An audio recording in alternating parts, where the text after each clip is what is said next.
So, unlike the other music that I talk about and play on this channel, I'm by no means an expert in the area of classical music.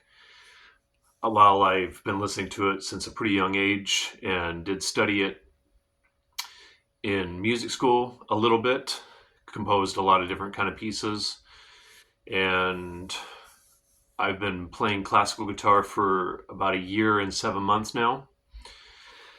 But I'm very far from being an expert, and I don't know if I'll ever get to the point where I would even consider myself an expert in classical music, but we'll see. I'm going to keep trying to fill in my holes of knowledge and ability with classical music.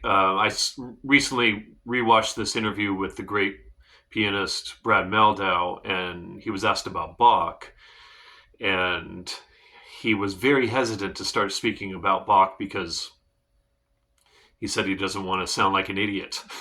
And Brad's been studying and playing classical music since a very young age. He's an excellent classical pianist, mostly jazz, but he does a lot of different kinds of music for those that are familiar with Brad's music. But he even said he won't do a full concert of just Bach because he would have to stop all the other kinds of music he's involved with to be able to put on a performance at that level. So that's how revered this music is. And it's pretty serious stuff, but it's so beautiful and deep and profound and very foundational for Western music.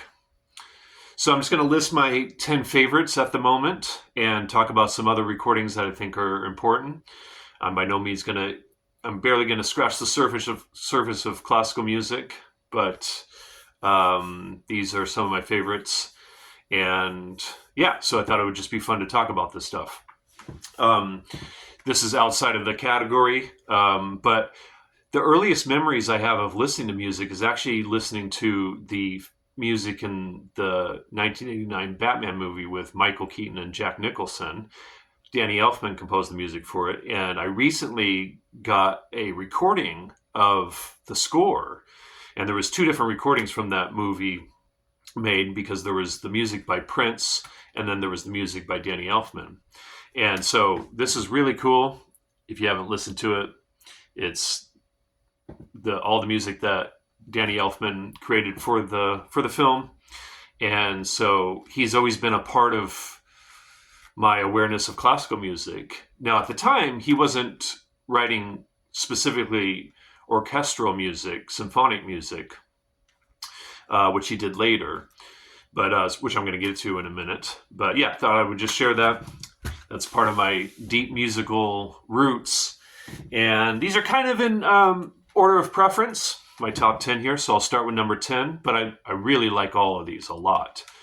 And yeah, I was going to actually just quickly talk about the different eras of classical music. So there were 6 different main eras of classical music. From 400 to 1400 was medieval music. From 1400 to 1600 was Renaissance.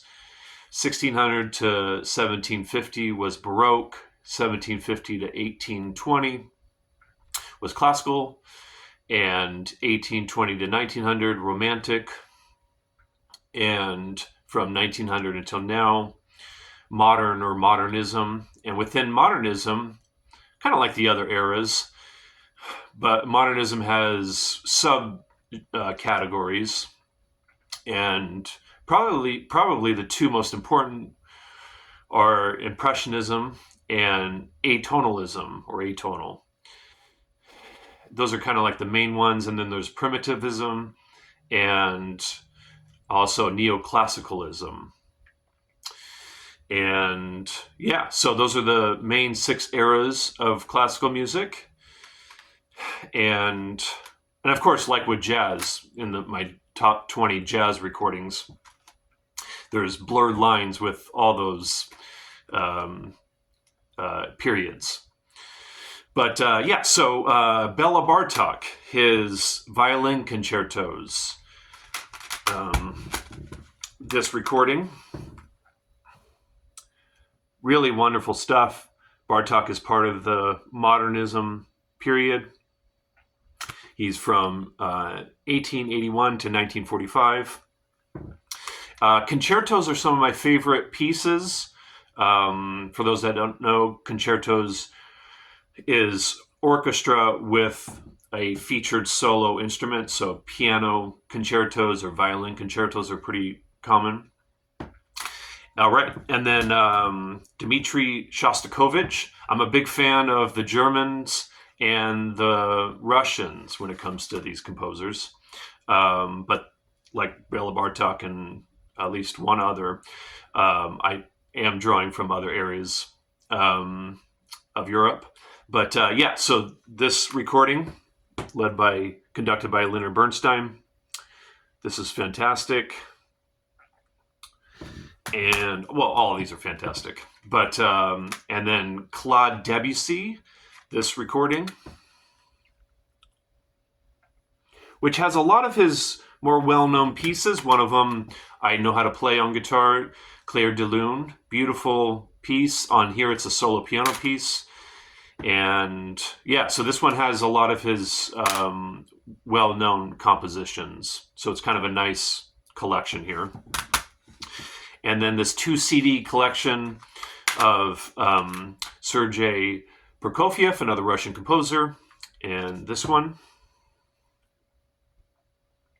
really powerful, a lot of dark, powerful moments. Yeah, just a heavy, all these have very heavy vibes to them. And yeah, so, and this one, if anyone is watching this, I doubt that anyone that's a serious classical musician is watching this, but in case there is, I know classical snobs don't consider Danny Elfman a classical composer because he's primarily been a film composer and also a band leader of Oingo Boingo. But he did get involved in classical music, orchestra, composing for orchestras, and this was his first commissioned piece. I really, really like this recording, Serenata Schizophrenia, yeah, which was premiered at Carnegie Hall. Yeah, if you're a fan of Danny Elfman's film scores, you're probably going to really like this. It's got that signature Danny Elfman, dark, mysterious vibe to it. Very cool. All right, my top 5. So I really like Rachmaninoff a lot, and his piano concertos number 2 and 3 are my favorite by him, at least right now. And yeah, this is very, very powerful stuff. Yep, incredible. And then I had this box set, which I'm going to show growing up. And so I have an attachment to these, and they are a nice collection of variegated works by these composers. So I think they're great for anyone that's getting into this music, but they're great performances. Recording is great. The recording quality is great, and just incredible stuff. So these next 3 are going to be coming from this box set that I'm going to show. Yeah. So Bach is one I definitely focused on a lot as far as playing his music on guitar. And then this Mozart recording. And this Beethoven recording. And then, as far as listening to a particular classical composer, I would say Schubert is the one I can listen to any day. And I absolutely love his music. So this one has, a lot of his famous pieces. Symphony Number 8, the unfinished piece, and some others that are quite well known out of his collection. Excellent stuff. Beautiful, deep, rich. Yeah, so there's my top 10. And then just for those that maybe aren't quite familiar with this music, or even if you are, maybe it's fun just to hear about this stuff. So Glenn Gould did 2 different recordings, one in 1955 and one in 1981, that are the complete Goldberg variations. And so I have this 2 CD collection of both of those recordings, solo piano. And on the back is the covers of the original 2 recordings, this being the one from 1955. And that's the legendary recording of that. And then this 4 CD collection, Peter Frankel playing the piano pieces by Debussy. Really beautiful, wonderful, very unique stuff. Highly recommend. And I got hip to the Beethoven string quartets when I was at Berklee. I took a class studying that music, and Mick Goodrick, I think, was the first one actually that made me aware of these pieces and their importance and how incredible they are. They're just considered masterpieces. And so I have the 7 CD collection of the Beethoven string quartets. And this is fantastic, recorded and performed beautifully. And I actually saw the book, so I thought I would just share it, that I used in the class to study those pieces. Yeah, amazing stuff. And Arnold Schoenberg is part of the atonal category, the modernism period of classical music. And this, I'm not sure how many CDs this is. This is, 2 CDs of Glenn Gould, the legendary pianist, once again, playing Arnold Schoenberg. Yeah, really dig this stuff.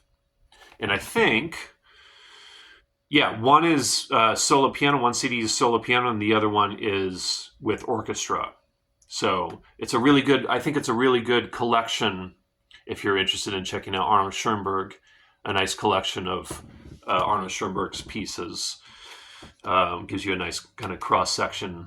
And so there's my classical recordings that I listen to often. And I hope some of you will check this music out if you haven't already. It's really wonderful, amazing, powerful music. Yeah. All right. Hope you enjoyed this.